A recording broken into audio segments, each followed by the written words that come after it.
বিধানসভা নির্বাচনে ভোট বয়কটের ডাক জলপাইগুড়ি জেলার ধূপগুড়ি ব্লকের ঝাড় আলতা ১ নম্বর গ্রাম পঞ্চায়েতের উত্তর কাঠুলিয়া গ্রামবাসীদের।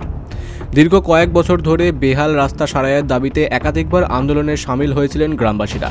মিলেছে একের পর এক প্রতিশ্রুতি, ভোট আসে ভোট যায়, সমস্যার আর সমাধান হয় না। ফের একবার ৮ থেকে ৮০ মহিলা পুরুষ সকলে একত্রিত হয়ে বেহাল রাস্তার উপর দাঁড়িয়ে ভোট বয়কটের হুঁশিয়ারি দেন।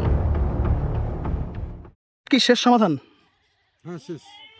ভোট দিয়ে আমাদের কাজ হচ্ছে না তো কি করবো? ভোটে দিব না, আর ভোট বয়কট বন্ধ, রাস্তা যতদিন না হয় আর ভোট দিবই না। আচ্ছা, যারা স্থানীয় প্রশাসন রয়েছে তারা ভোট চাওয়ার সময় কি প্রতিশ্রুতি দেয়? তখন বলে যে ঠিক আছে, রাস্তাঘাট হবে, কোনো চাপ নাই, মানে এই বাসা ইসে হলে হবে, অমুক ইসে হলে হবে, কিন্তু হয়নি। মানে প্রতিশ্রুতি দিতেই থাকে, কিন্তু কাজ হচ্ছে না। তাহলে ভোট দিচ্ছেন না? না, আমরা ভোটেই আর দিব না। এইখানে মানে রাস্তা যতদিন না হয় আর ভোটেই হবে না।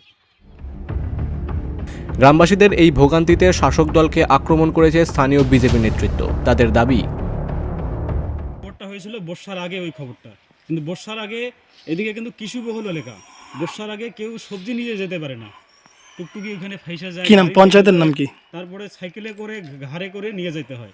কিন্তু তখন একটা খবর করা হয়েছিল, খবর বলতে এখানকার সাধারণ জনগণের একটা দাবি ছিল, কিন্তু পঞ্চায়েত তখন যা বলেছিলেন যে বর্ষার পরেই কাজ শুরু হবে না, এটা নাকি স্যাংশন করা আছে, জেলা পরিষদ নাকি এদিক দিয়ে ঘুরে গেছে এবং উনি নাকি বর্ষার মানে কিছুদিনের মধ্যেই শুরু করবেন।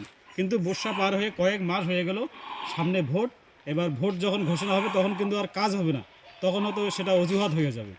তাই এখানকার জনগণ ক্ষেপে গিয়েছে, তারা আবার আন্দোলনে নামছে। কি নাম পঞ্চায়েতের? পঞ্চায়েতের নাম সঞ্জয় রায়, তৃণমূলের পঞ্চায়েত। কেন কাজ করছে না কেন? উনি জানে কিছুদিন আগে একটা যে রাজ্য সরকারের যে 10 লাখের একটা স্কিম আসছিল, এই রাস্তাটা করার জন্য অনুরোধ করা হয়েছিল ওনাকে, ওনার বাড়িতে যাওয়া হয়েছিল।